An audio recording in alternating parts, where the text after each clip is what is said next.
Emotional हो जाती हूँ, मेरी आंखों में आंसू आ जाता है कि आप लोगों की जितनी उम्मीदें हैं, भगवान मुझे वो ताकत दे और आपका वोट मुझे वो ताकत दे कि मैं सदन तक पहुंचूं, तो आपके दिए गए एक एक वोट का मैं मान और सम्मान रख सकूं,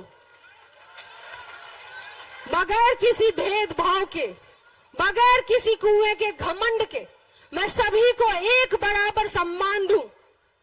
क्योंकि कोई एक व्यक्ति कहीं पर किसी भी जात में खराब हो सकता है, लेकिन इसका मतलब ये नहीं होता कि वो पूरी जात खराब है। ये और बात है कि शिवहर में पिछड़ा की राजनीति करनी है, क्योंकि शिवहर बहुत पिछड़ा है, उसको अग्रणी श्रेणी में लाना है और विकास की श्रेणी में लाना है। विकास के मामले में शिवहर अभी बहुत पिछड़ा है, विकास के मामले में शिवहर को आगे लाने की आवश्यकता है। यहां आने से पूर्व ही आप लोगों ने जिस तरीके से मेरे लिए डिमांड किया था, शिवहर मांगे रितु जायसवाल, शिवहर मांगे रितु जायसवाल, आज रितु जायसवाल यहाँ पे खड़ी है, तो आप लोगों के आशीर्वाद और आप लोगों की डिमांड की वजह से खड़ी है। आप लोगों को ये लगा कि अगर घर में चूंकि टिकट जिनको मिला था, मुझे पता है आप सब दहशत में थे कि हे भगवान ये क्या हो गया, ये किसको टिकट मिल गया उधर से, एनडीए से, ये घर में मुसीबत आ गई, तो मुसीबत आई तो याद किसको करें। तो जब घर में रात में कोई इमरजेंसी होती है, डॉक्टर की जरूरत होती है, बीमारी होती है, तो किसको याद करते हैं? पड़ोसी को। पड़ोसियों को नहीं याद करते, बाहर वाले को थोड़ी याद करते, बाहर वाला तो आते आते आएगा, और हम तो आधे घर के हैं और आधे पड़ोसी हैं। तो आज हम यहाँ पे हैं, अगला तरह तरह से डरा आ रहा है, कोई मुद्दा तो है नहीं। दोस्ती निभाने के लिए नीतीश कुमार जी टिकट दे दिए, इसके पूर्व में भी 2 बार लवली आनंद जी चुनाव लड़ी लोकसभा का इसी शिवहर से, क्या परिणाम हुआ? दोनों बार जमानत जब्त। नीतीश कुमार जी को भी पता है कि इस बार भी जमानत जब्त होगी, लेकिन सिर्फ दोस्ती निभाने के लिए टिकटवा दे दिए। घमंड है उधर बाहुबली होने का, तो भैया अगर घमंड है बाहुबली होने का, तो वो तो होगा ही जिसकी वजह से बिहार में कानून बदल जाए, और कानून एक व्यक्ति की वजह से कानून बदल जाए, उस व्यक्ति को अगर बाहुबली का घमंड है तो क्यों नहीं होगा? वो व्यक्ति मुझे कहते हैं आनंद मोहन जी, रितु जायसवाल में अनुभव का कमी है।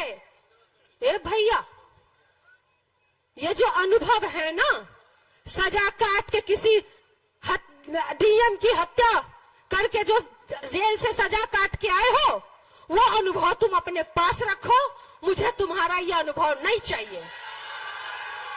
ये जो कहते हो ना कि रितु जैसा करेगी कि किसके आने से जंगल राज आएगा, ये शिवहर की जनता तय करेगी।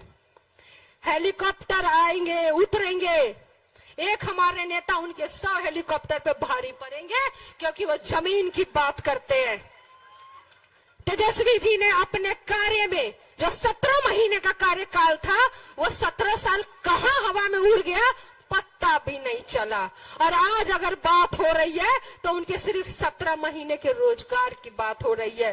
अगर हमारी सरकार बनती है तो आज जो तमाम यहाँ पे जनता है, या पूरे बिहार की अगर मैं बात करूं, तो वो चीजें मिलेंगी जो उन्होंने कहा ना कि वो 17 महीने तो झांकी था, तेजस्वी जी का मुख्यमंत्री बनना बाकी था।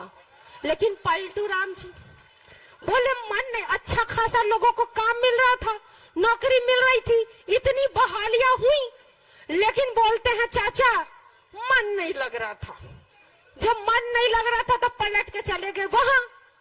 तो जैसा उनके नेता पलटू राम, वैसा उनके कैंडिडेट तो बड़का पलटू राम, बात करेंगे बड़का बड़का, लेकिन उनका जो दुलरुआ है ना, वो दुलरुआ को एक रिजाइन भी नहीं दिया पार लगा कि कम से कम आरजेडी को गरिया रहे हैं तो कम से कम विधायकी पद तो छोड़ के गाली दे, पदवा भी रखे हो, बेरोजगारी की बात कर रहे थे। अरे भैया, तुम्हारा परिवार ना जब जेल में थे तो आपके परिवार को भी रोजगार तेजस्वी जी ने ही दिया, 2 टिकट देके। हाँ, एक हार गए, वो हारना ही था। यहाँ पे चूंकि समर्थन बहुत ज्यादा था तो आज उन वोट पे लेकर के यहाँ बने हैं, लेकिन काम कुछ भी नहीं। तो ये हो गया बेटवा का काम। पिताजी क्या करके बाहर आए वो मालूम है। एक है माँ जो कैंडिडेट बन के खड़ी है, तो वो भी 2 बार जमानत जब्त करा चुकी है। वो पूरे परिवार का आपको पता है। निर्णय आप लोगों को लेना है, क्योंकि भुगत आप रहे हैं।